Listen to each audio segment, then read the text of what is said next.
And we are live. Welcome, everybody, to another OSR tabletop with myself, Richard GM Bloodworth. And today I am joined by Eric Tenkar from Tenkar's Tavern Hey, and folks. Don Samora from Wizard Tower Games. So, really nice to have you both on here.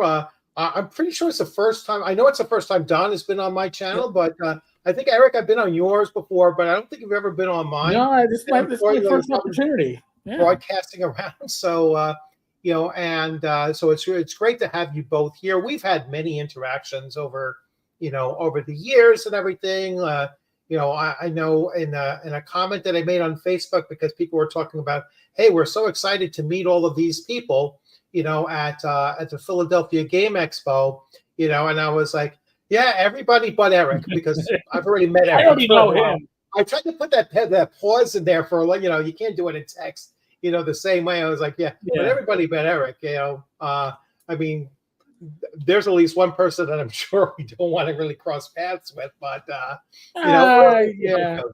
I'm one or two. I'm very diplomatic in person, and I try not to be as so much of an asshole, but sometimes it can't be helped. But anyway, so the reason why, well, actually, two reasons why I'm doing this. One was kind of a kind of tongue-in-cheek, issue, because another YouTuber out there was like, oh, these old guys in the OSR, they never go on each other's shows.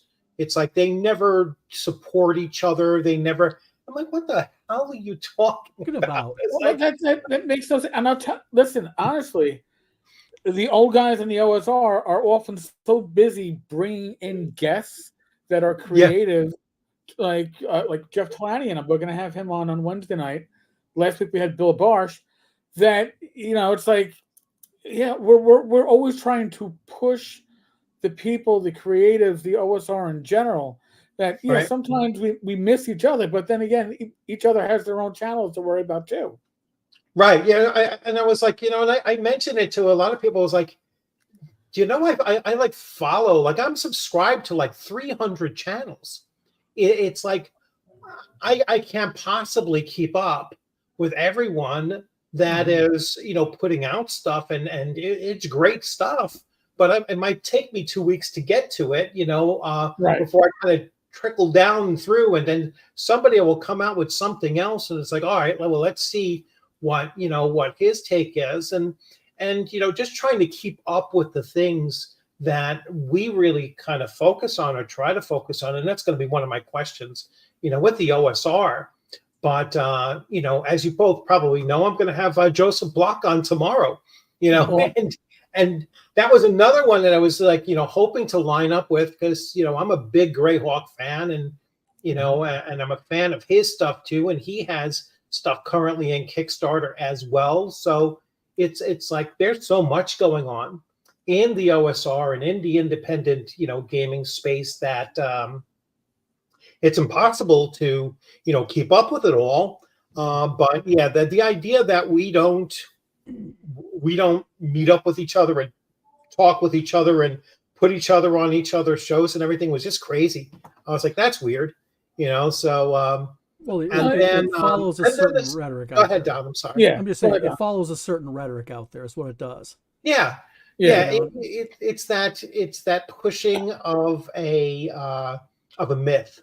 Yeah. All right. And it's just another element of the myth, right? It's like, oh, we're so repulsive, we don't even get along with each other, kind of idea that they try to work, right? It's like it's crazy, and then I saw another one where they were talking about, because I've been doing Shadow Dark now recently, and and someone came out and was like, yeah, well, only young people are running Shadow Dark. I was like, what the hell are you talking about? Yeah.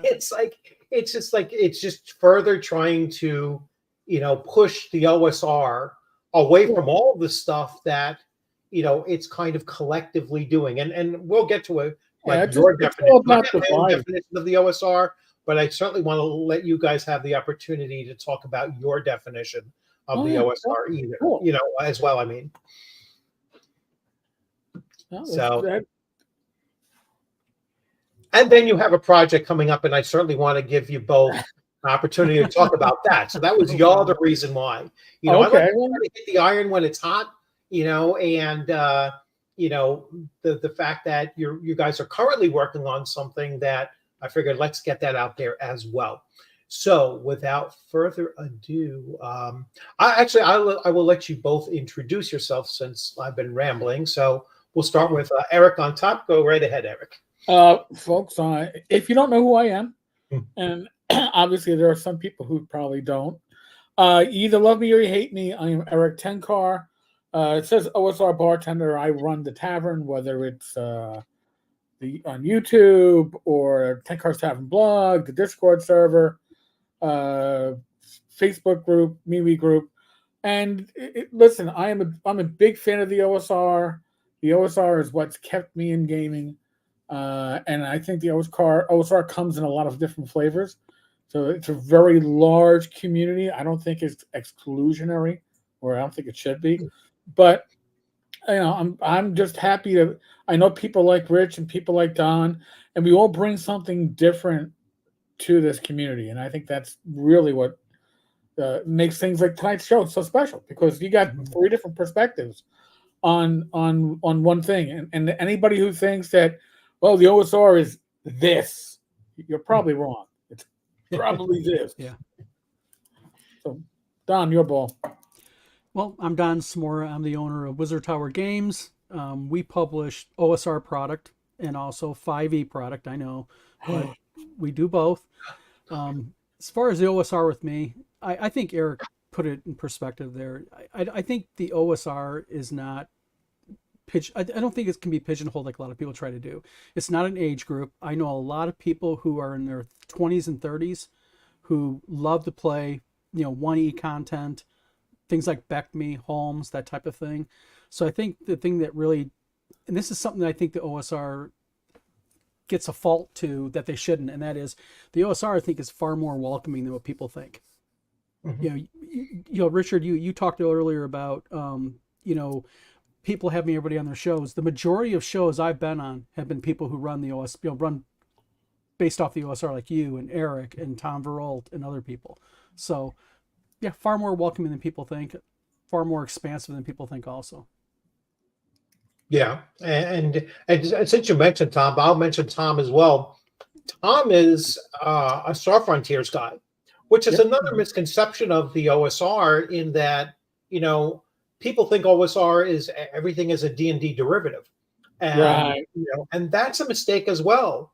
And it's also not just a TSR derivative, because I mean, Tunnels and Trolls is just as much an OSR as AD&D First Edition, or even OD&D, and Traveler is an OSR. It's like old school. It's old school. Anything that was, back, in the 70s or 80s, regardless of genre or game system or whatever, I personally consider to be old OSR, because they all had a very common feel to them, if you will, like they were just, a little grittier, maybe a little bit, a little bit more complicated or complex compared to, more modern games. And even amongst themselves, though, I mean, Beck Me was not complex at all. No.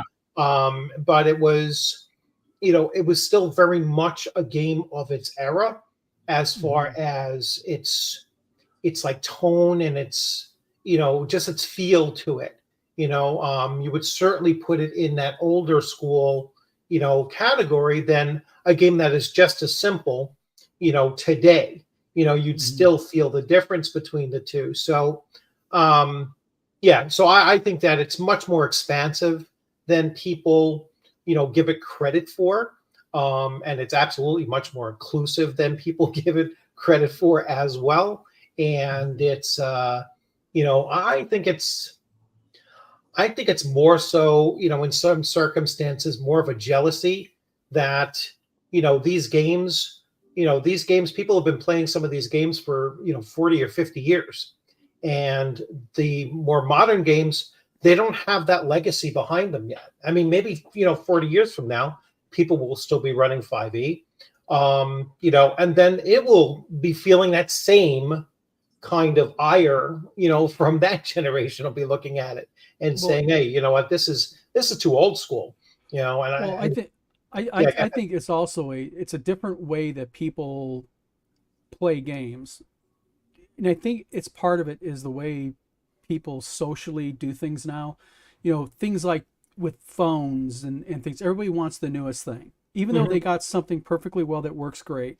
I think companies like Hasbro learned that, like before, you had Holmes and Beckme and first edition AD&D, and those kind of stayed for several years. Now they're kind of changing things up constantly, always adding, always making things new. And Right. I think they're trying to fall into that I want the latest flavor mentality, where we tend to go, well, I don't want to play 5e because I have something that works that I like. I don't care if Right. it is 40 years old.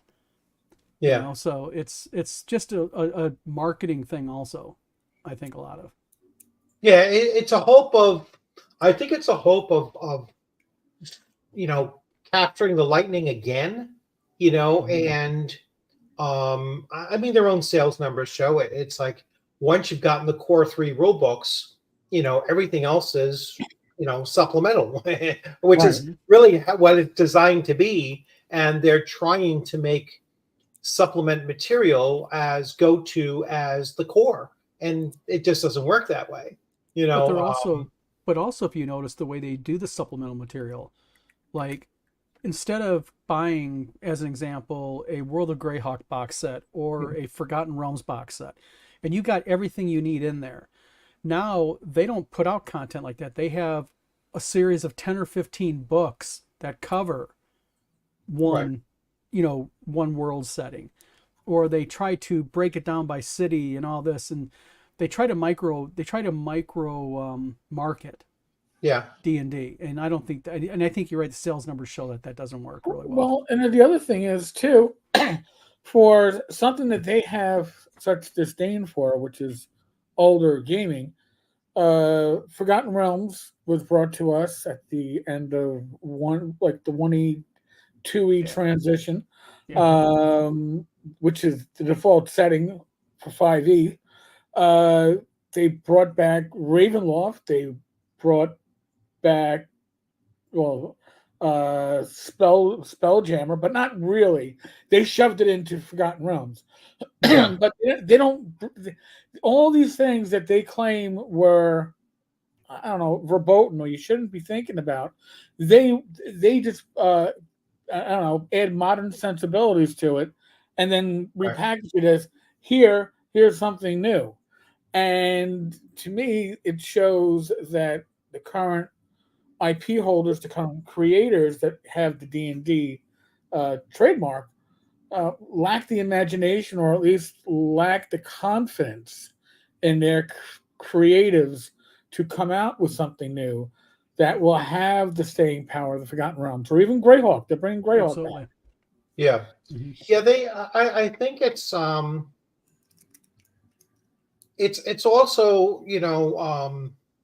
it's also like if they create something new, they own it. And I don't think that they want to necessarily own it, because they've seen themselves, and you saw this with Spelljammer, and you saw the Hattersy. They tried to blame that on older, they tried to blame it on TSR. Oh no, we took that wasn't in the original. That was something that they inserted, and they luckily they were able to pull it and change it digitally before the hardbacks came out with it permanently printed in there. Although I think some probably slipped through. Some people probably have like like the Deities and Demigods first printing, equivalent of that out there, where it's going to be worth $200, while everything else is worth $40. And so I don't think they want to own the responsibility of creating something that they have to backtrack on. And so it's much easier to blame it on a previous generation. Oh, well, we didn't know this was in Greyhawk, but we included the DMG. But wait. the Slavers series was in Greyhawk. Yeah. Oh, the homage and all that. We got to just scrape that off the map. Let's make that something different. Yep.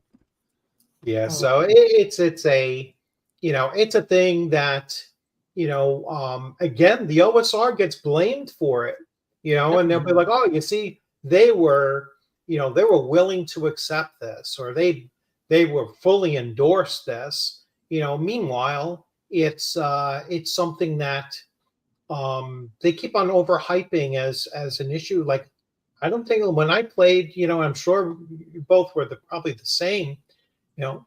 We just played Dungeons and Dragons. We just play. We were probably teenagers. We were probably all teenagers when we first started, and we were just playing a freaking game. We weren't thinking about all of these other things that the social and political ramifications. And that's the thing. What people don't realize is, and I'll speak from my perspective. When I was younger, I started playing D&D at 10 years old. And through 10, 11, 12, through my teens, I can guarantee you I didn't care who wanted to play. Did you want to play? I mean, we just cared about, did you want to play D&D? Mm-hmm. That's all we cared about. We didn't care male, female, Mexican, Asian, black, white. Who cares? Are you want to play D&D? So. Yeah, when I hear those stories about, gaming back in the late 70s, early 80s was all white males. Well, it depends on your perspective. If you were gaming back then, where you lived. Now, I lived in 2 different places at the time. I spent my summers in the Poconos, and my gaming group there the town was 98%, white. So, yeah, I played with white males, occasionally one of the girls from the neighborhood. But when I played in Queens, New York, Filipino, black, Chinese, Asian, Jewish, Catholic. We had everything and everybody because New York was a melting pot and there was no exclusionary. We get a girl to play, which we did in high school. We got 2 of them to come over. It was a big win for us. We weren't excluding women. We weren't like the He-Man Women Haters Club for the Little Rascals. We were, please join us. We come on. It's kind of cool, maybe. Yeah. It was. Yeah, I know we were the same way. It's like we had a very diverse. I was on Long Island, New York, which is not as diverse as Queens, even back in the 70s, but still managed to have an Indian, an Asian, a Hispanic, and myself, a mixed mutt, and tried to get girls to join in. One of the players' sisters, which was roughly our age or whatever, but we just would have been welcome, just couldn't. None of them wanted to. It wasn't, that's nerdy stuff. That's not, it's not what they look to do. And at that age, in general, you hang out with your same gender, right? If you're boys hang out with boys and girls hang out with girls, and I wouldn't be surprised if there were D&D groups that were all girl groups at the time, because that's generally who you socialized with, right? If you try, when we tried to get girls into our group, but that was probably because we wanted to date the girls, and this was a way to be around them. But it isn't.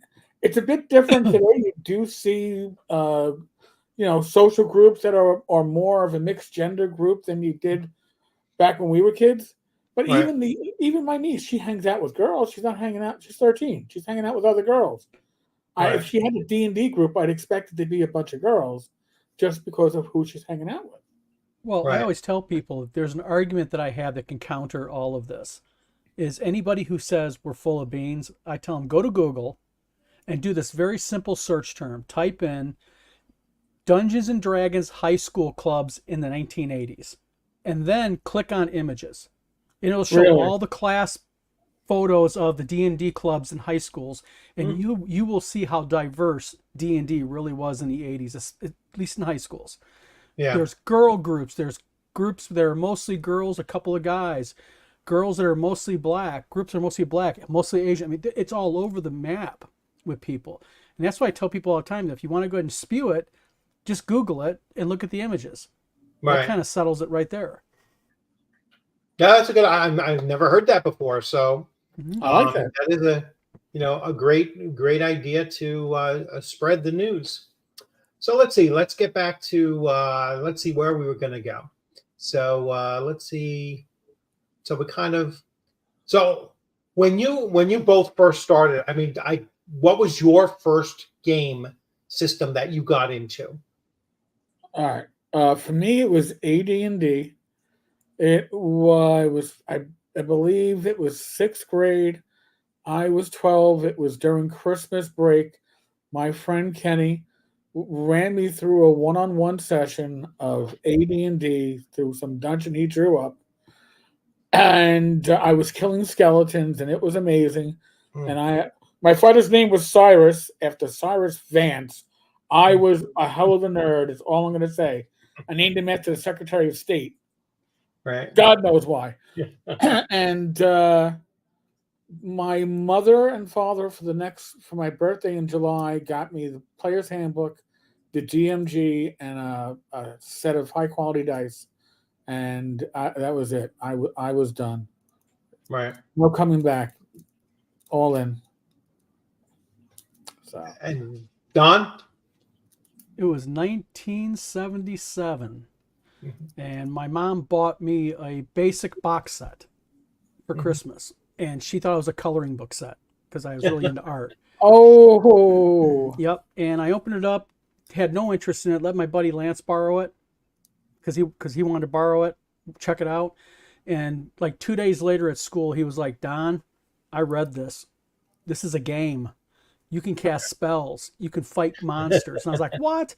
He's like, come over to my house on Friday. So I went over to his house and we gamed, I think, God, right after dinner until wee hours of the morning. And that was it.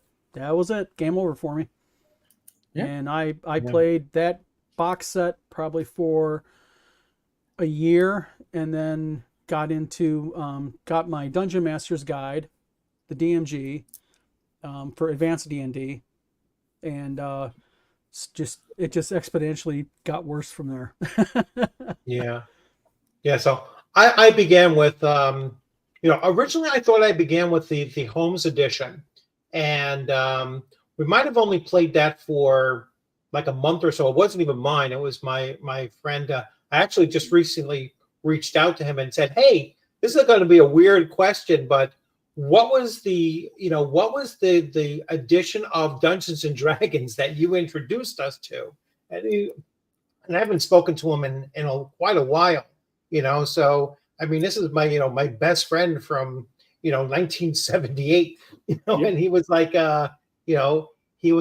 he says, I'm pretty sure we really started playing with AD&D First Edition when it first came out, So he says, I think I had the blue book, and then I got that. Now my first was the Mold Bay box set was my first that I purchased, but that was it. I mean, and I can still remember playing it for the first time at his house. I remember having the big white paper that we would draw the map on, and it wasn't even graph paper. It was just like big butcher paper. It was like butcher paper. Yeah, it was like butcher paper on there. And I was playing a lizard man fighter at one point named Dat. All right, from the initials of Trampier's and his lizard man, and he was like, yeah, you could play a lizard man fighter. You just play whatever you want. And I remember how we used to plod through like 10 foot by 10 foot by 10 foot with the poles and the spikes and the this and that. I mean, every little bit of gear we felt that we must have in order just to survive this thing. And we went through characters like crazy, during those years too. I mean, it was always brutal, it was like, because we were always first level. If you rolled a 1, you had 1 hit point, it wasn't doing any of those other things. And it just blossomed from there. I mean, we went into, we didn't have a go-to game. We started running different things, and each of us were game masters. Yep. And we kind of divvied it up, So right. He was the one running AD&D. I ended up doing. I ended up running Twilight 2000 and Villains and Vigilantes. Another once in a while Bushido was something else that I was running at the time. I mean, we mixed it up like crazy. Another one was running James Bond all the time.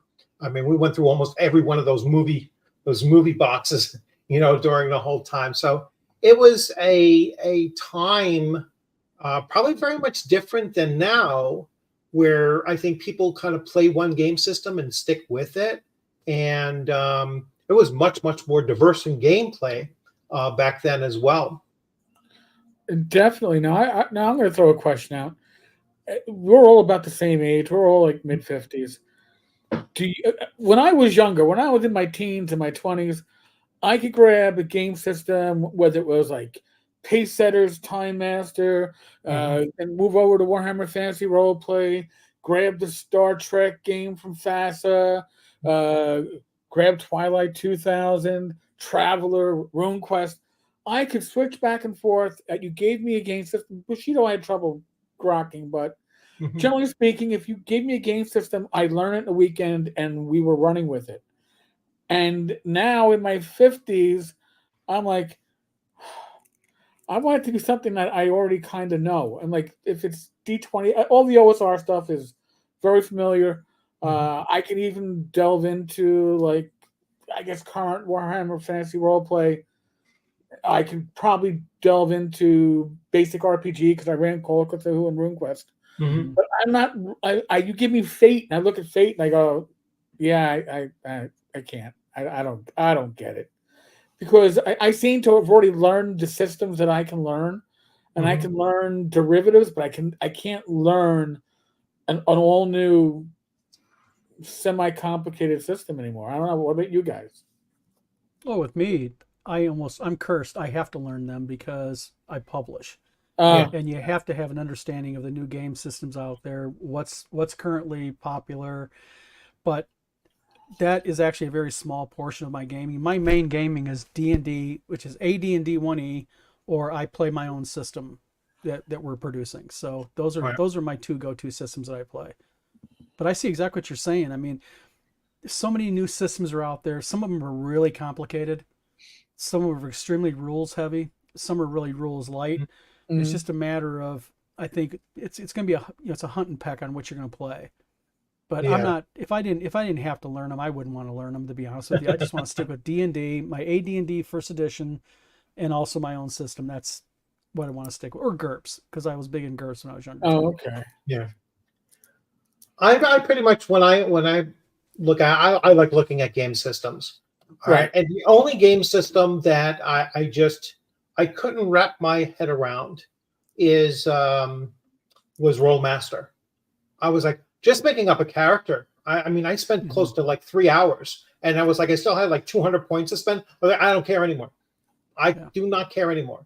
And then I played it once, and just going through the combat system of it, where it's like, wait, I rolled this, and what, I have to look at 3 other charts? Yes. All right. Your damage is 16C. Yeah. Go to the slashing chart. C criticals. Oh, look, you rolled a 66. Well, which isn't it shouldn't be one of the best, but 66 is one of the best. You lopped him off at the knee. I know this because I ran that, and I ran Space Master. When I only had a party of 2. I only had 2 people in my group for about a year in my 20s, and Space Master was a system that I can run that didn't require a larger group for my party to survive. But would I go back and run it now? Oh God, no. I look back and I already know. I was like, oh man, I was making some of that crap up along the way. I was winging stuff. I wasn't using all of it. I can see it now. Yeah. So so I don't shy away from new systems, but I do shy away from ones that are ridiculously tedious.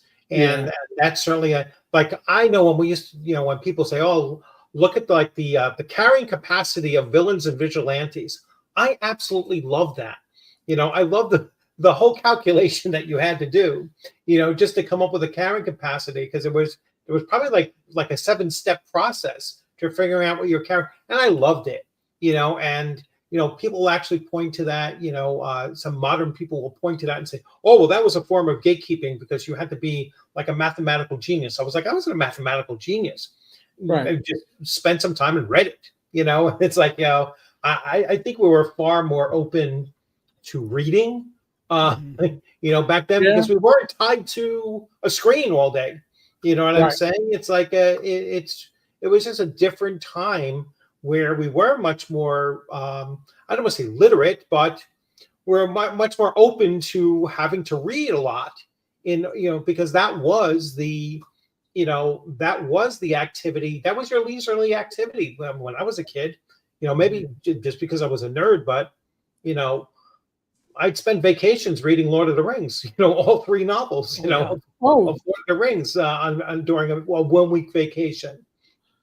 I'd be on vacation, and I could read a book a day sometimes. Yeah, fantasy, occasionally science fiction, but mostly fantasy. And then when I was like, got into the college and the job market, it was a book a week, because I'd rather read a book than sit down and watch TV. Maybe things have changed. Actually, I don't watch TV now anyway, but it was, books were very popular back then, and now you're reading them on a Kindle. There's a change. Yeah, it's just a different experience. Thank you, St. Cuthbert. I like this one here though, Scott. So too many systems and derivatives these days. I don't have time to learn them. If I'd rather be playing something, and I could see that too. And I was at that point as well. That's why I passed on OSC. I was like, how many different variants of Dungeons and Dragons do I actually need?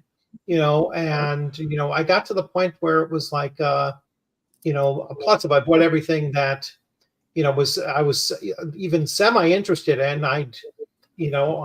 I'd run out of room in my house. It's like, and wallet. So it's a I can definitely see where you can have too many. I'd like to have like one copy of something, for each thing. Like, not to have for Golden Glory, because that's the only 2E retro clone that I know of. Right. So having something like that is nice to have, but I certainly wouldn't need multiple copies of a second edition OSR, multiple game systems of it.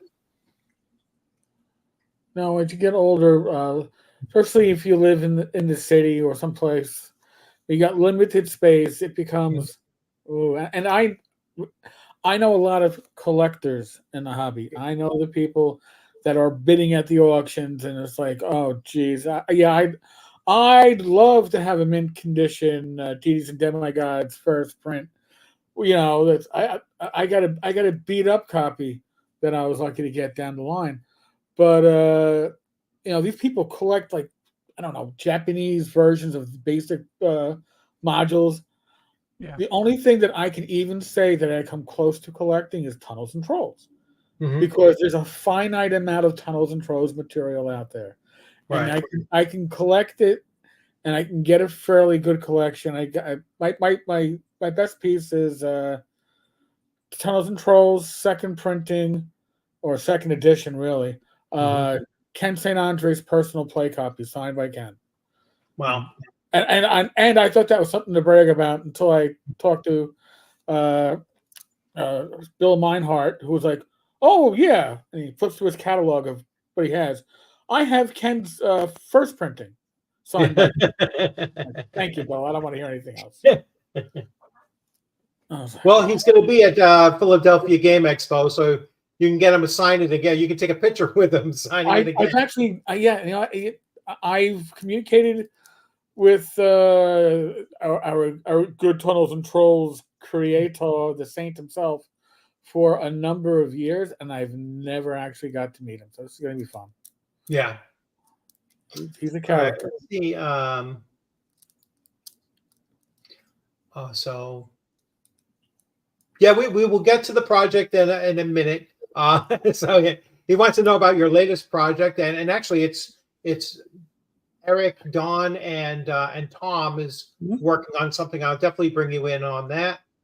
In a minute, let's see what else do we have. We might as well jump right to it. Uh, so new project, Blades and Sorcery RPG. Mm-hmm. So Eric, I'll let you take it All away with that. Blades Sorcery is going to be. We're working on it. Uh, I I was, and I call it a blessing. I was blessed to have the opportunity to create Swords and Wizardry Light, which basically took Swords and Wizardry White Box and put it down to 4 very tightly laid out pages that I could never have done the layout for. And after I did Light, Jane Spahn worked with me and we did Continual Light, which brought 3 levels up to 7. It's a very streamlined system. But with Matt Finch leaving Frog God Games, taking Swords and Wizardry with him, I wanted to get Swords and Wizardry Light back out. And if I was going to get it back out, it would have to be under a new title. But also, it gives me the opportunity now to stretch what was Swords and Wizardry Continual Light into what we're probably going to be calling Blades and Sorcery Core. And it's going to be a lot fuller, but it's going to keep the same tropes of a D20 and a D6. So it's not going to be your bucket full of dice, but we're going and the light rules.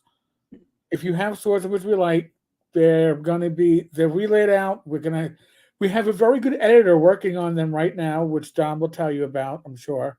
But they're going to be the only thing that we're changing with that is I get to put gnomes in there because we got a little extra space, and I happen to be playing a gnome right now in Joe the Lawyer's 2E campaign. So I got a little special place for gnomes in my heart now. But we have a lot of plans for the core rules. A lot of plans. So so what happened with this was once I realized that I got to get this back out there, I actually have the copyright for the light rules. I spoke with Don, and then we spoke with Tom, and it's like, hey, listen, we can get this out pretty quickly because it's new layout, new art, and some clarity issues because maybe it wasn't the clearest it could be when you only have 4 pages to play with. But it's still going to play quick and easy in 3 levels and 4 classes.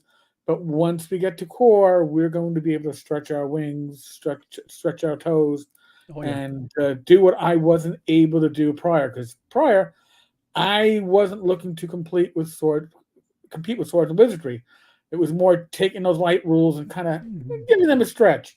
But we've got a lot of plans that we can take this in different directions without losing that core tightness of the rules.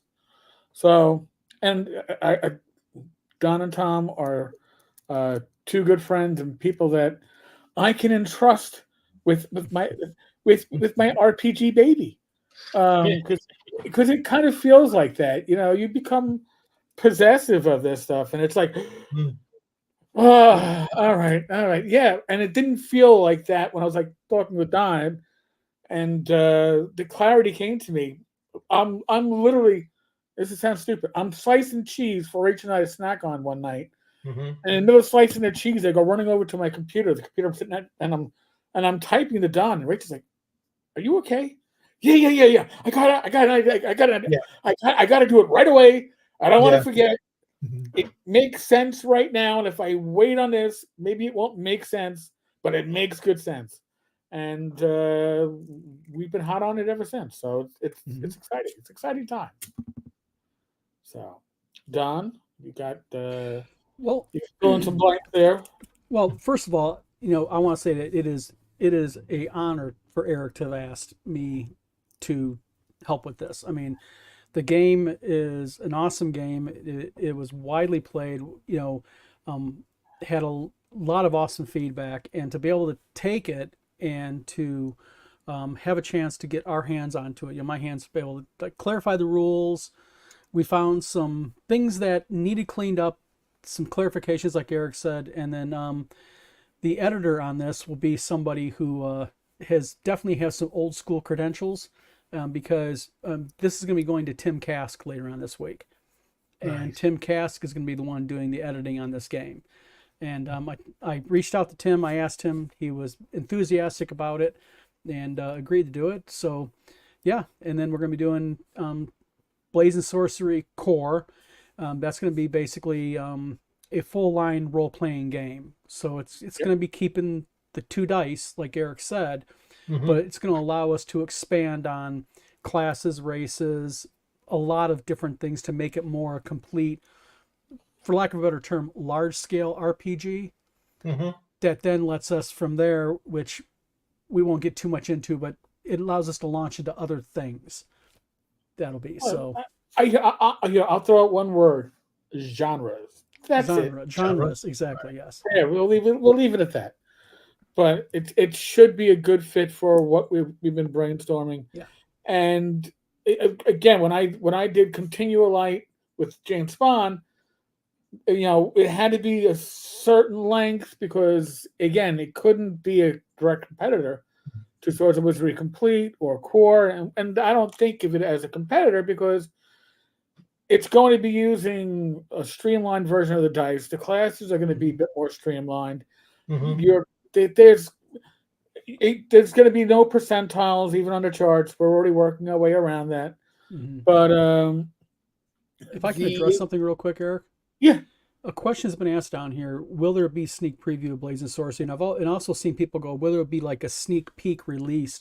The answer to that is no. And the reason why there won't be one released, a sneak peek, is because the modifying of the existing game went very quickly. We're actually done with it. We're at the point now where, as of tonight, I'll be adding just the final changes to send up to Eric and Tom to get their final approval. Once they approve it, it's going to go to Tim. Once Tim does the edits, it comes back to us. If they're approved, we're going to have this ready to go within probably 2 weeks after that. So probably by the end of June, this is going to be a ready-made, ready-to-go project in product. So, and then how's it going to be distributed? Like, is it going to be Kickstarted? Is it going to be... You want me to, Eric? Or it's ready to roll? The way it's going to go is we're going to go ahead. We're going to be doing PDF and print. Wizard Tower is going to do the printing. PDF at this point, we're talking about finally opening up an RP or drive-through RPG account for downloadable PDF. But also we have the ability to have downloadable PDF on our website. So it'll be a mixture of drive-through RPG PDF only, and then PDF and print through the Wizard Tower Games shop. Right. Okay. You can consider like Blades and Sorcery Light to kind of be your preview or your basic set. It's going to cover levels 1 through 3. It's going to have your 4 core classes. It may have a few extra spells that were left out initially because those spell lists were damn short because I had 4 pages. We're going to flesh it out with a few extra monsters. You're going to have a much fuller 3 levels, but don't expect Light to include things like equipment lists and all that stuff. That's going to be in the core. All right. The Light's still going to be something where you can take it, sit down at a game convention, and have the whole table roll out characters in 10 to 15 minutes, as Rich saw at ShireCon. That's that's the beautiful thing about those rules. And if you know the Swords of Wizardry Light rules, you're just going to get some more of that with Blades and Sorcery Light. We're not limited to those 4 pages. So, now when it comes to the Light rules, which again are pretty much what's been out there in PDF, I believe we're looking at pay what you want for the Light rules. There's going to we're not Frog God Games. You're not going to get free print, booklets going out. It's going to. Me and Donna talked about it. We're going to price it at a good price point. But the core rules are going to be priced at what you would expect for a full game, and that's going to be a full game, but it's going to be a full game that you'll be comfortable having your your son or daughter or your niece and nephew playing with you, and reintroducing somebody who hasn't played in 20 years, and maybe bringing your father into the game and sitting him down with his grandkids, and not hitting him with something that he's like, I gotta learn how much. No, dude. Once you learn the basics and the two dice that you got to be able to differentiate between, you're good. We want to keep it. I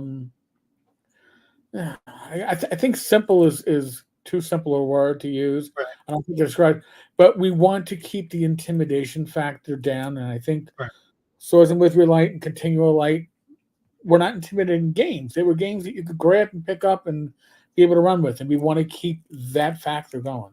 You want it accessible. Yes. Yeah. Yes. Accessible, broadly accessible. One thing about print on, pay what you will. You do realize, I'm sure you know, on drive-through, you will not be in the gold rewards kind of thing. Here's the thing, and I'll explain how that works. If you do pay what you want, any sales you make for $1 or more count toward the medal. Oh, do they? Okay. Yes.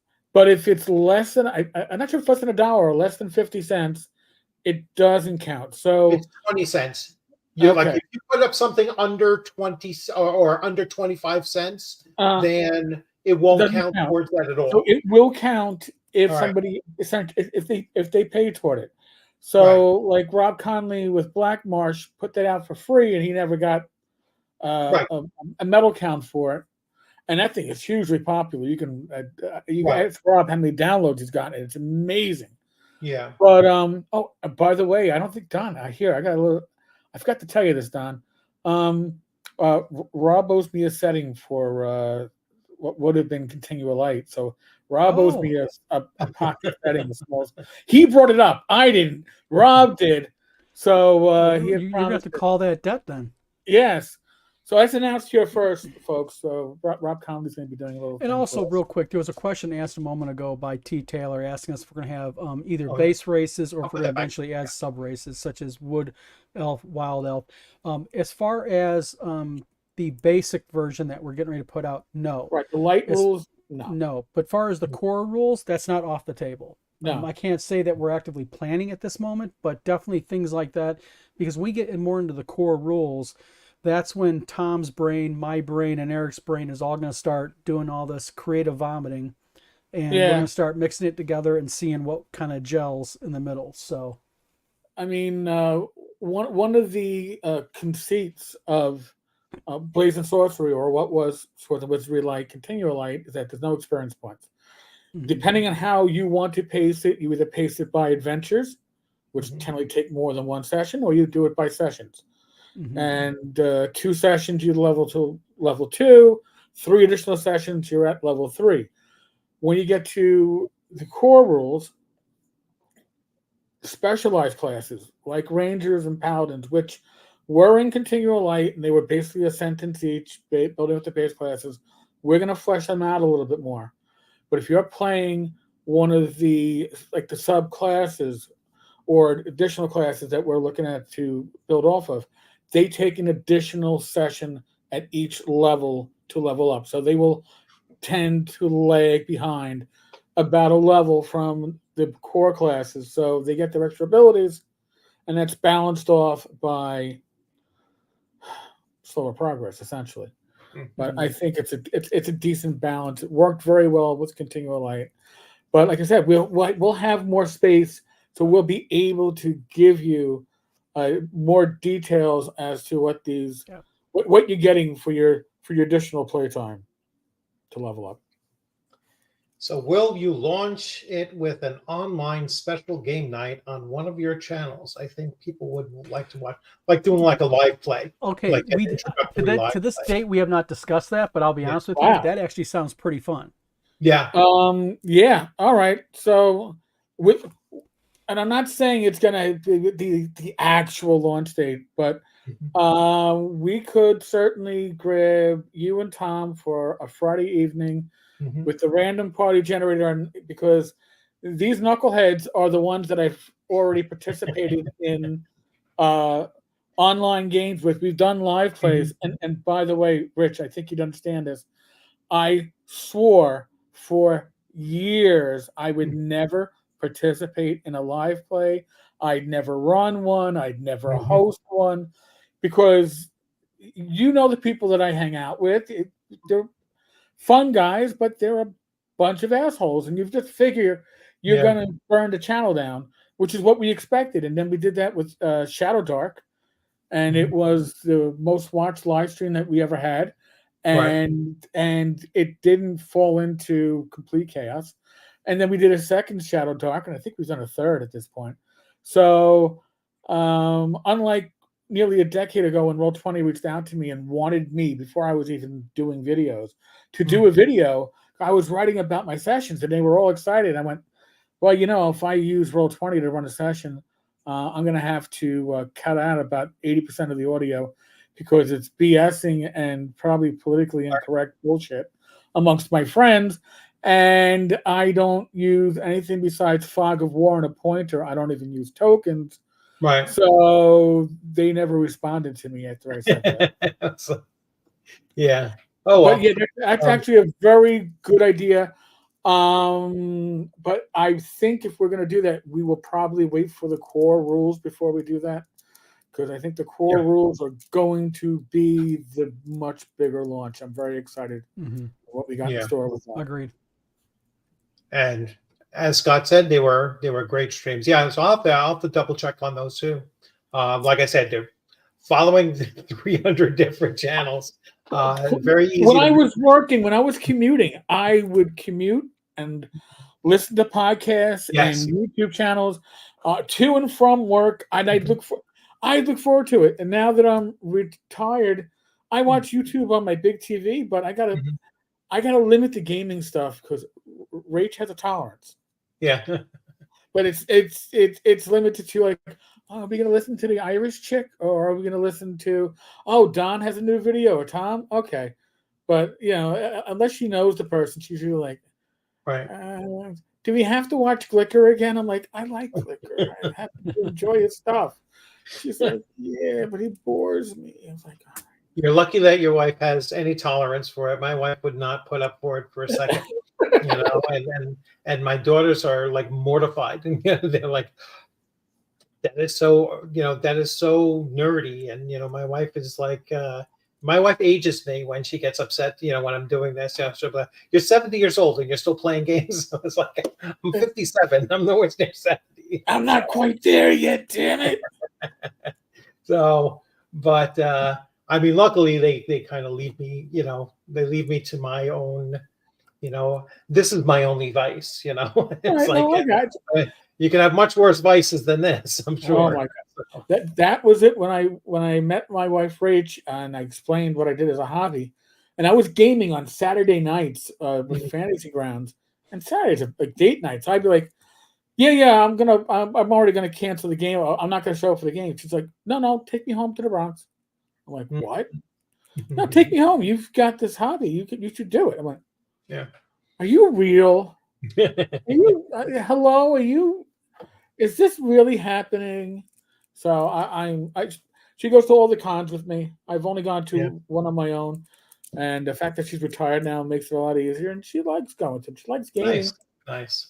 But she enjoys the socializing aspect about it. And I think that we forget that gaming is much about sharing time with other people and socializing and catching up and making those bonds. The game is almost secondary to that, or I feel it is. Oh yeah, like having dinner and in the bar, at the site or at the hotel in between and everything like that. Like, I'm really looking forward to like Thursday. Thursday before the whole thing kicks off. I'm talking about the Philadelphia Area Game Expo for the listeners there. I'm planning on getting there. Like, I like to get there like 3:00. I want to check into my room, and then I'm not running something until 7. So I fully anticipate to be, in that lobby, in that lounge area of that lobby there, just looking to see who comes in or whatever. I will, take my time, see people, talk. Just really looking forward to that socialization, like Yep. like you're saying, and it's going to be phenomenal. And actually, that was like, so. First question. So so Blades and Sorcery, you're running it at ShireCon? Oh, definitely. Okay. All right. That's a given. That's a given. All right. So at least I'll see it in September then. At least, minimally I'll see it in September, hopefully maybe earlier. But yeah, so I'll definitely be looking to play in that in September. And then the core, when is that expected? Like, when do you expect that to be ready? That's not going to be ready probably until the fall. Okay. Because once we get this out, which should be in June, we'll be then going directly into getting the core developed. And because the core is a full line role playing game, right? We're going to go. Not only do we have to develop it, we have to play test it, right? Because we want to make sure it's play tested properly, and then it has to get into full scale layout. And laying out a role playing game can take a couple of months easy to do it right. So probably looking at early to mid fall, I'll say. All right. So, but if we have a beta, even if the beta is only in PDF, I'll make sure the beta is at ShireCon so you can take a peek at it. Yeah, that'll be a lot of fun. Yeah, really looking forward to that. And by then I'm expecting, like, there's so much coming out right now that there's everyone seems to be kicking it into gear. Like I said, I'm gonna have Joseph Block on tomorrow, and he's kind of kicking out the second edition of Adventures Dark and Deep, and then Troll Lord Games has a whole bunch of stuff coming out. The whole practically the whole Gygax estate is coming out through Troll Lord Games over the next 6 months. I think I got like 12 books coming from them. I recently discovered Pinnacle's Savage Worlds. I mean, I've had it but I've never really dug into it before. Right. And now I'm like, I've played it once or twice and absolutely love the system. So looking to, take a deep dive into that as well. And then, all of the other stuff that's just buzzing around. I did that, that video the other day about the OGL, crisis of 2023, and basically who is the champion of that, at least in my opinion. But so many systems have been either, revitalized or are springing forth to fill in that vacuum, because that's another thing that I've been really looking at is what is actually being run at conventions. And I think that that's the next step for the OSR, is to become the convention is the place where you're going to be introduced to the OSR, and that's something that I'm looking at. And that's something that I'm hoping that, all of these publishers out there start to think about the convention space as being the new space to push that diversity of gameplay out there.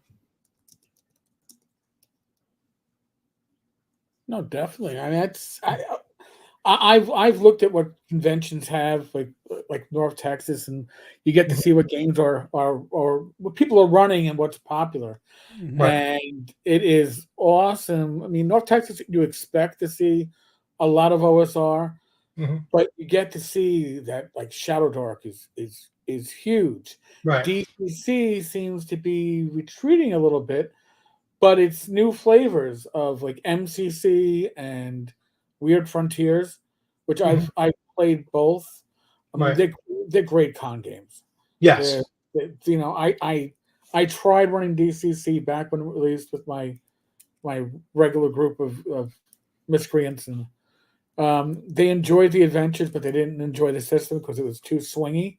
But it works very well if you can blow all your points in one session, and it doesn't have repercussions. When you're the spellcaster who blows all your points, and now it's like, oh shit, Now I'm going to suck the rest of this campaign. That sucks. Yeah. So, Don, same kind of idea. What's your take on running things at cons instead of, or in comparison to other ways of running games? Well, I think the convention is the best way to run it to get your product out there. Mm-hmm. I also think a convention also I think you get a more broad exposure to different idea sets, different people, different age groups. Because I see it all the time. Like they'll have something like Gen Con run, or they'll have Gary Con run, and then your feed is full of people talking about. Well, like Tim Kask would tell me stories of, he'd run one of his games, and there'd be a bunch of teenagers in his games, and he just think that's really cool. Mm-hmm. Because you'd think that the type of games Tim runs, it would collect the mid 50 crowd and older. Right. But I think that's the nice thing about conventions, and I think that's where you can really shine, especially if you're a game publisher, because you can get your product out to people, more people, get more exposure to it, more eyes on it.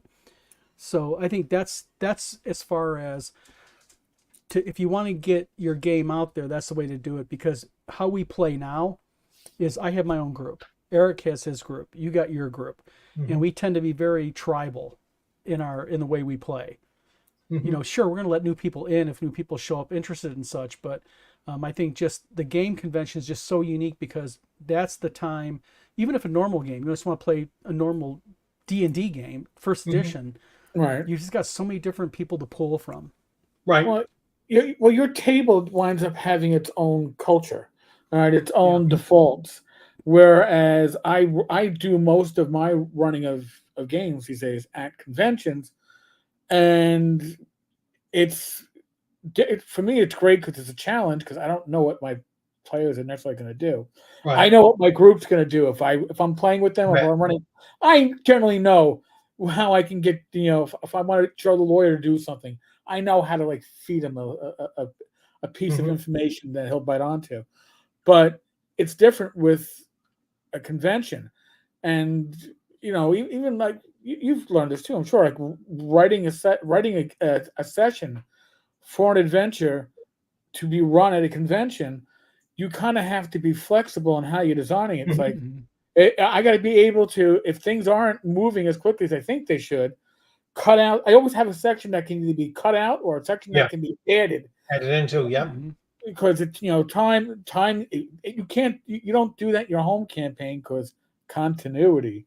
But it is at a game convention. You can do that. And I saw that Crusader had a question about. Yeah, I'm going to put that up. All right. So, quick answer is yes, very easily. It has AC. Now, the little bit more detailed answer, it has ascending, descending AC. It has the same pretty much factor or to hit tables as the rest of the OSR does. That doesn't change. There is a small change, and it might not make any difference to you, depending on how you want to. But characters in Blades and Sorcery are going to be rolling a D6 for their hit dice. All right. Which means that, and monsters are too, which means if you're running monsters from a Swords and Wizardry adventure as written, realize they're going to be a little bit tougher than the same monster being run strictly under the Blades and Sorcery rules. You can take off 1 hit point per hit die or leave them full. It's up to you. But it's the equivalent of running, it's not even as bad, running a basic adventure with AD&D rules. All right, the AC was off by 1. Yeah, it's your hit points are going to be slightly different. Yeah. Other than that, it should play the same. So. Okay. Yeah. So back on convention spaces and everything, I think that it's now that conventions just seem to be spurring up now, so it's not like, we're beyond the 2 years of nothing, and now we're finally where it's like they're starting to prop up. And I think, at least this is my perception of it, is that there's more of them than there was in the past. because Mm-hmm. prior to COVID, they were disappearing as well. You know, they were kind of hard to get them going and up and running. And I think there are more smaller cons that are becoming medium-sized cons, than there was prior to that. Now, Eric, you're probably more versed in that than I am, because I didn't start going back to cons or doing that kind of like Right. looking at it until like 2017, 18-ish or so. Okay. So Yeah, I started going. I went to 2 cons my whole lifetime before 2014. I yeah. went to a convention at Columbia in my early college days, and I went to Gen Con in '94. I think it was the 25th anniversary or something like that. Mhm. So North Texas in 2014, and then 2016 was my first Gary Con, and Game Hole, and then Total Con, Shire Con. There was a point before COVID that I was trying, not necessarily succeeding, but I was trying to keep an active list of gaming cons that had OSR tracks. Mm. But the problem is there wasn't an easy way to find it. It really meant you had to go into a tabletop and Right. literally scroll through their events, looking for the ones that had old school games in it. Mm-hmm. Mhm. I think that COVID did away with any convention that was being poorly run. Right. There were, I mean, GaryCon came close to probably not returning if they hadn't, listen, if you were going in 2020, and I wasn't going in 2020 even before it, just because I was Gary Conned out after my prior year. It was just too crowded. I needed to take a year off. COVID killed a lot of cons because a lot of cons had money that could not be returned Right. because nobody expected COVID. Nobody expects the Spanish Inquisition. Nobody expected COVID to shut down the world. And conventions like North Texas were held in 2020 for locals only because they were paying for the space anyway. Right. You weren't going to get the money back. Right. So they still held a local con. I think they had like 75 attendees. But for a lot of these conventions, that was the year they weren't going to come back from. Right. And some of them didn't even come back in 2021. And then when they did come back, for a lot of them, depending on the state, it was the mask, and a lot of people didn't want to go if they were going to be masked. So we finally gotten to the time where if you have a convention that you like going to, and it's still there, Mhm. enjoy it, because if it's still there after all this crap, Yeah. it's probably sticking around. It probably has legs. But COVID did a hell of a job on some probably decent conventions that just didn't have deep enough pockets to be able to survive. A lot for folks don't realize this. Not every convention is a GaryCon or a Game Hole, which makes a profit and has money put aside for the following year, Right. and has a payroll and all this stuff, or Gen Con, which I don't know, probably puts a significant percentage into Indianapolis's coffers every year. Mhm. Most of them are small to medium, like TotalCon in North Yeah. Texas. And they, if they have a really bad year, they might not have the next year. So if you enjoy them, you show them and shopping them. I mean, that's what I do. Especially the ones I can drive to. Rach knows Oh it yeah. too. Yeah. If I can drive, it's like I don't have to worry about checking luggage. Oh, awesome! Yeah. I can buy stuff that's fragile. I don't have to worry about it being shoved into the overhead compartment and breaking. So, Yeah. Not having airfare is another big plus, and that's that's the other thing. I'm very much like you. I mean, I'm looking at my local cons, and right now I have like 4 or 5 cons that I could say, I could go there every year. You know, they're all within 4 hours driving distance. They're never more than maybe a 3-night stay, and really only 2 of them are night stays, like Philadelphia and Rising Phoenix and Massachusetts. Those are the only 2 that I really have to, book a hotel room for 3 nights a piece, and the rest are all local. I mean, ShireCon is an hour away, and then I have a tiny con that I go to that's 10 minutes away. It's my own town, Really? Yeah. There's one, James Baird Park up in, I don't know, I guess it's in LaGrangeville. So it's next to Pleasant, or it's considered Pleasant Valley or whatever, which is my town. Oh, okay, yeah. All right. It's like a golf course, but they have these little pavilions out in the thing. I mean, there's maybe 30 people going to this thing. It's tiny. It's called AutoCon. It's like Otto Van Bismarck. I'm like, it's such a weird, like, disconnected thing. I was like, if the guy changed the name of his con, it would probably grow, because it's kind of like a weird disconnect to it. But, it's like I said, it's 10 minutes away from my house, so I can't complain. And it's tiny. It's awesome. Like, 30 people. You're running. There's maybe 4 game sessions going on throughout the one day of the con. I don't know if he intends to actually grow it beyond that, but it's so close. How do you not go? But the other ones are like my go-tos. It's like, now Philadelphia, I'm locked in, and it's like, all right, I'll try to make that every single year.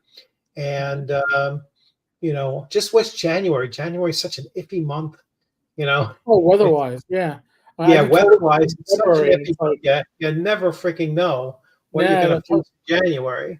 Yeah, as I said, TotalCon in February, it's always like, oh, please don't snow, please don't snow, please don't snow. Yeah, it's like, they forget we're in the Northeast or something. I don't know what it is, what that is. But yeah, I think the cons are really important for, people in general to get out to and to see. And maybe someday down in the future, I could get to, a Gary Con or something like that, and that'll probably be a one-shot and done, never again, like a bucket list kind of thing. It's certainly a bucket list. The issue with Gary Con is that you got to rent a car. If you're coming from the Northeast, you got to rent a car if you're flying in. If you do game hole, you fly into Madison, and the hotel shuttle picks you up. It's not an issue. And same thing for North Texas. You fly into Dallas, and the hotel shuttle picks you up. And I found it at Dallas, and I'm going to laugh about this, is that I don't drive down in Texas. I've been going now since 2014, and every year somebody, at least one person or one couple, has grabbed me and Rach and said, "Hey, we're going out for food. Join us. You're getting barbecue. You're getting chili." Last year, Rach and I went out with Joe Block, and we got chili on delicious chili on Sunday. Yeah. So I it's like, and that's the other thing, folks. If you go to a convention, realize you're with other gamers. You're with your people, all right? And you're gonna go, "Oh, I think do I know you from online?" Listen, introduce yourself, make friends with people, make that connection, because that's why I go to conventions. I go to conventions to make connections with people that I know online or know me online from my videos, my blog. Well, I was at Game Hole a couple of years ago before COVID, and I'm online for breakfast. Rach and I at the little breakfast buffet they had in the hotel. And I'm talking with Rach, and from 15 feet away, I hear, "Do I hear Tenkar?" from the podcast. And I'm like, "Yeah." I was like, I knew that voice, that New York accent. I'm like, okay. Yeah. But people, that's what conventions are about. That's I'm there for the people. The games are secondary. The people are the primary reason why I am there. So once Blades and Sorcery is out, and that it's out there in the wild, do you anticipate, like, what is, your anticipation for going to a con and you're just walking by some random table and you see your game being run? I mean, like, what is that? I mean, have you seen Continual Light, being run at a convention prior to this? I've seen Swords of Wizardry Light be run at conventions prior to this, which is a beautiful thing. People that weren't associated with Frog God Games, because, heck, I saw Bill Webb runs Bill Webb, OSR, whatever he runs. Yeah. But it used to be when he would run it with Swords and Wizardry Light in his hands and refer to it. Yeah. Which was a beautiful thing to see. But one thing I enjoyed, I don't know if you noticed it at the table at ShireCon, the player that was sitting directly to my right had a homebound copy of Continual Light. That's right. Yeah. He had the binder. He had like a freaking binder. It was like, it's that when you see your work out there in the wild, and he's talking about his home campaign, that's what he ran it with. yeah. That makes you feel really, really special. Right. It really does, and it's your child out there, and people are playing with it, and it's being used. Yeah. So, I'm happy with that. Don, same question. Have you seen your games out there in the wild, like at a convention? No, I have not, because I haven't been to many conventions in the last few years. Just because of health issues and other issues that revolve around. But, I'm looking forward to getting out there more this fall into some conventions out there, and also this coming year, because I think it's going to be great to be able to see things like Blades Sorcery out on a table being played. My ego will definitely take over, and I'll probably definitely stop to watch. You'd be like undercover boss. Do you mind if I sit in on this game? And then you spring it on to him afterwards, saying, "Hey, I wrote that." It's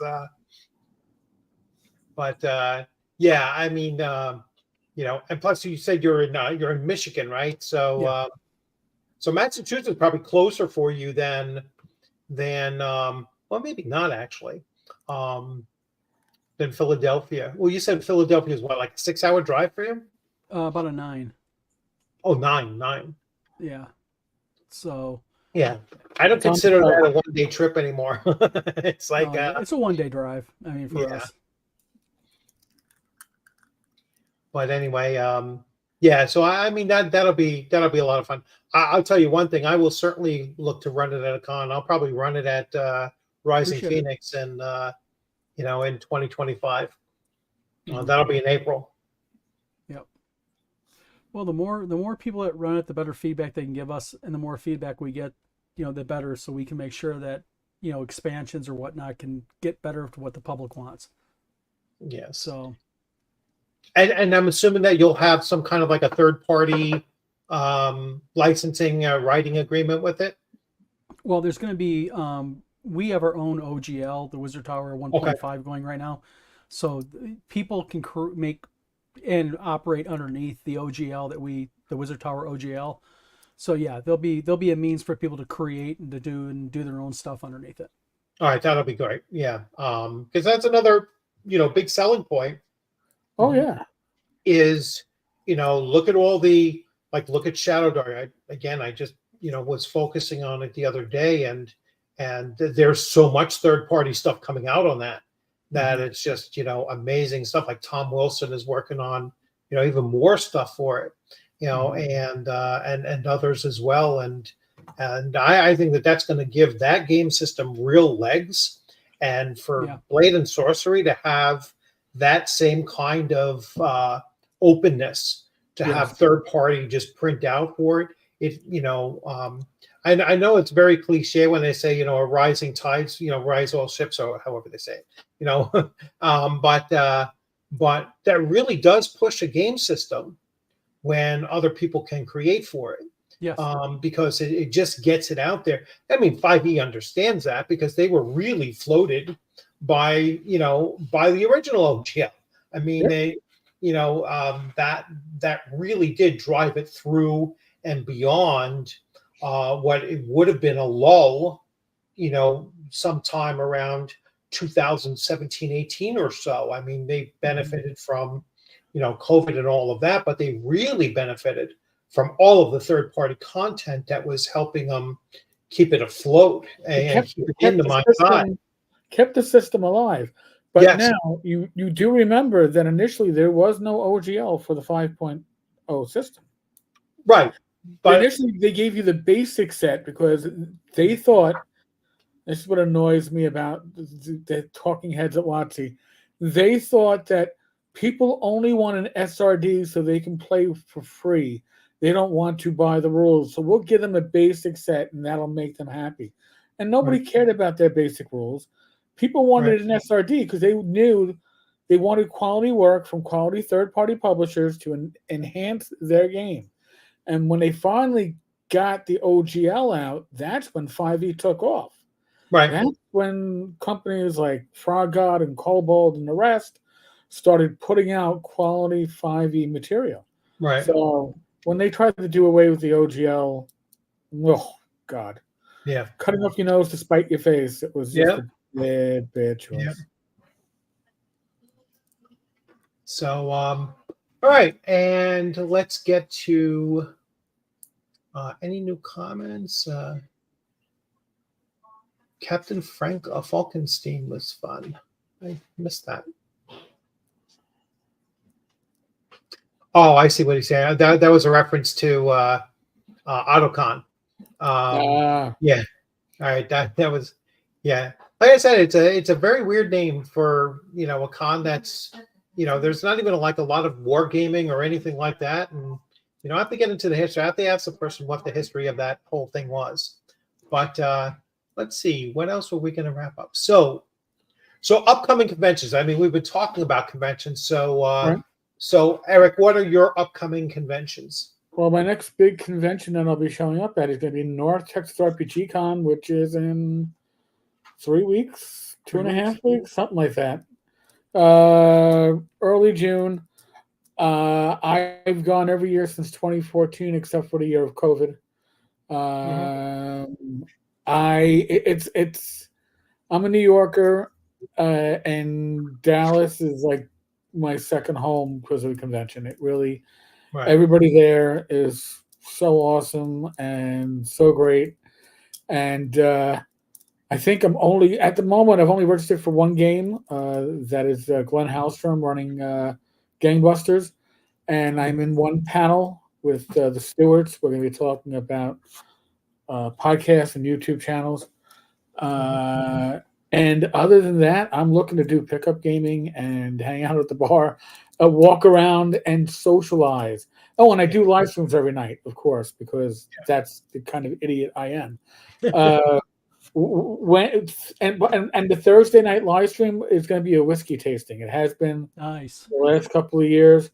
So we do a whiskey tasting in the large conference hall. Hopefully Chris, who brings the whiskey. Last year he did German whiskeys. And if anybody knows whiskeys in Germany, you could put your math together and realize that Germany doesn't make whiskey. So there's a reason for it. They all tasted like shit. But he's promised to have better whiskeys on call for this tasting. And it's always a blast. It's a lot of fun. And I try to do live streams from the main conference room, the main convention room, like the exhibit hall, because that way you get like random people walking by that are known by people. I can grab like Jeff Talanian and whoever else and grab them for a few minutes on a video. So that's the next on the plate. Yeah, that's something I'm going to want to talk to you about is, because I don't even know what kind of equipment is best to use for live streaming from a thing. It's like I bust out the iPad, at late at night, and I do a live stream because that's the only way that I know how to do it. But that's one thing I haven't done is done interviews or anything like that at a convention yet. So that's something that I probably look to to do as well, is to catch some especially at Page, Philadelphia area Game Con. I definitely want to do it there because there's so many people going there. Number one, Yep. and number two, I haven't bogged myself down with running too many games, which I did at Rising Phoenix. That was certainly a huge learning curve. I ran 5 different game systems, 5 different sessions, plus I played in 3 other sessions. Oh, so geez. it's like I had something like 30 plus hours of gaming in 2.5 days, and left virtually no room for anything else. And I was practically brain dead by Sunday morning. I was like, all right, I'm done. But certainly something I want to do more so at conventions is some more live streaming. Don, how about you? What's your next convention or first convention in a while to get to? Well, we're putting on a convention in Battle Creek called WizardCon. WizardCon, yeah. Yep, that is the 19th, 20th, and 21st of July. We're supposed to meet this week to finalize the location. The location has been finalized for a while, but we had an issue come up. Eric knows about this issue. Sadly, we had a individual from another game company reach out to our venue and try to disrupt the convention, is what they tried to do. And they were very close to succeeding. So we had to meet with them several times. We had to provide more information. We had to, we're doing the final this week. It's been finalized, but it'll go up on their website at the Kellogg Arena in Battle Creek this week. And our tabletop events page will go fully live. People will be able to sign up for events and such, but we already have a ton of vendors in the back end wanting space.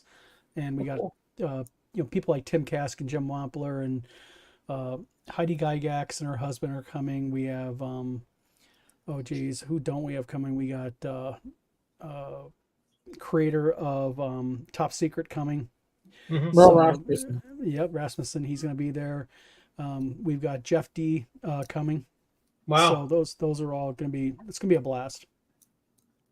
And that's the 19th through 19, 20, 21 of July. 19, 20, and 21st July. Yeah. I think I just signed up for a virtual con for exactly that same weekend. There was a Savage Worlds virtual con for I think exactly that same weekend. But maybe next year. Sure. In its second year, that'll be a possibility. Because I don't think that's that much of a haul for me. That's probably like 9 or 10 hour. Yeah, I think I think I mapped it out. I'll be there, but I think I mapped it out when I was like, well, I could cut out 3 hours by starting from the Poconos. I could just go. Yeah, so I'll definitely check it out and see if it's possible.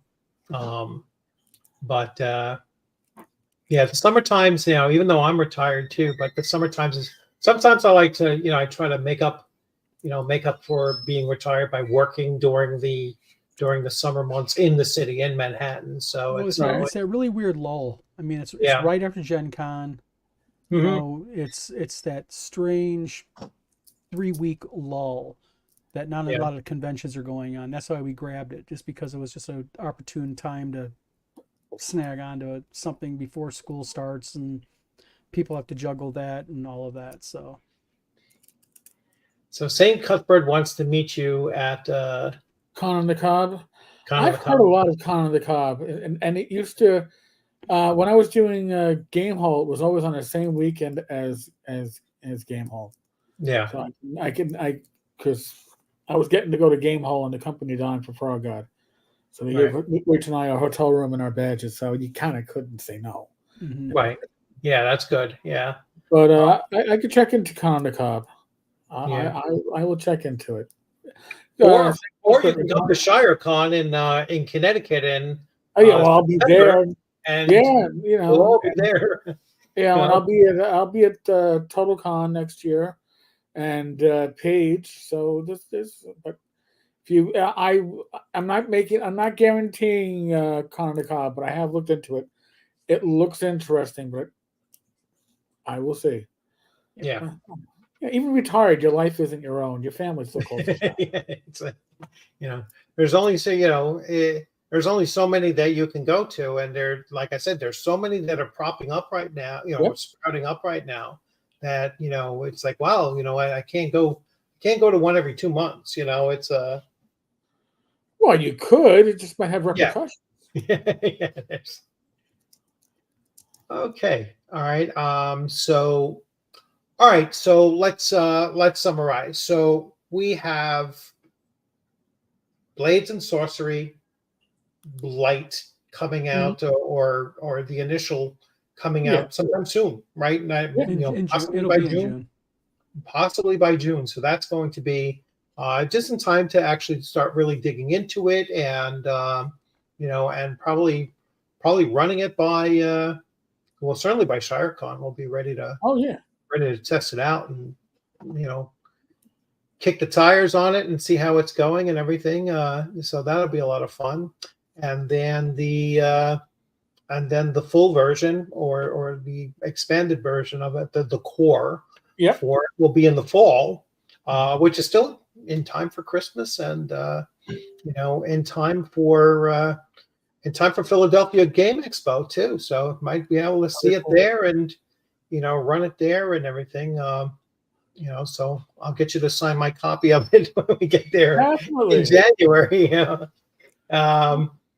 And so hey, it was really great having you guys on, Thank you. and Thank welcome anytime. Anytime you want to, we have to break that myth that the OSR don't come together and talk to each That's right. other. It's like Oh, another weird thing to come out of our sphere. Is Well, that It's probably the same people that like to go, the OSR is not a community. It's a movement.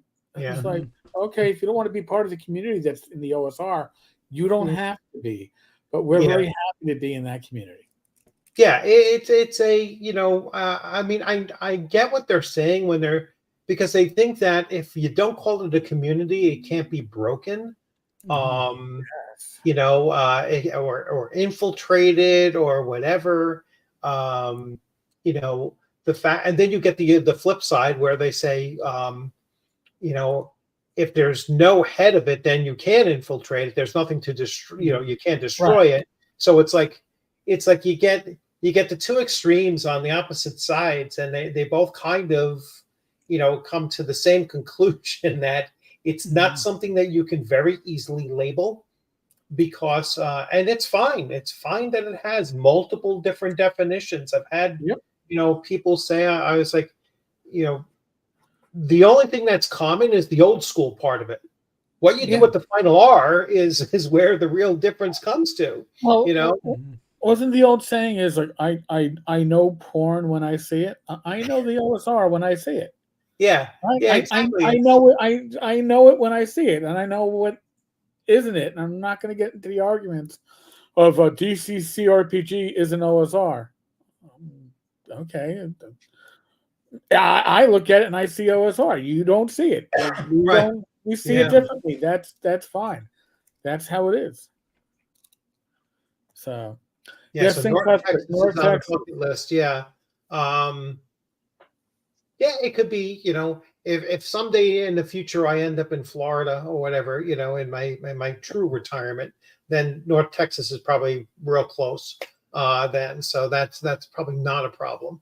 I think on my bucket list is going to be Gary Con. I mean, that'll be a bucket list thing.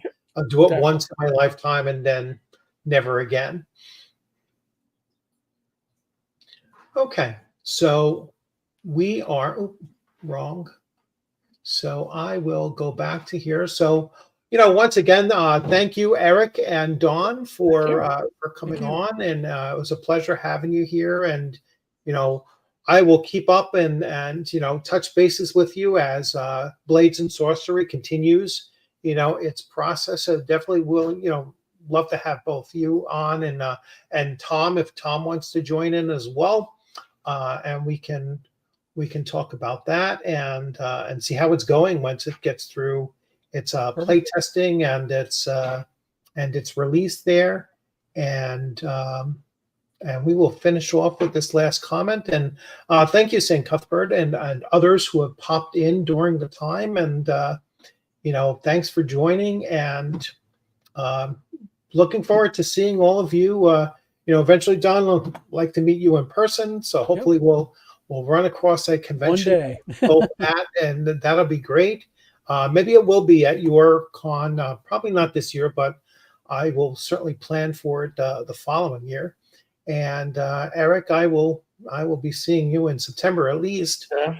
So looking forward to that. And with that, everyone, thanks for joining. And anything last you guys want to say? I'm good. No, folks, thank you. Thank you. Yeah, thanks for listening to Three Old Guys. Yes. All right, everyone. Thanks for dropping in, and I will end this.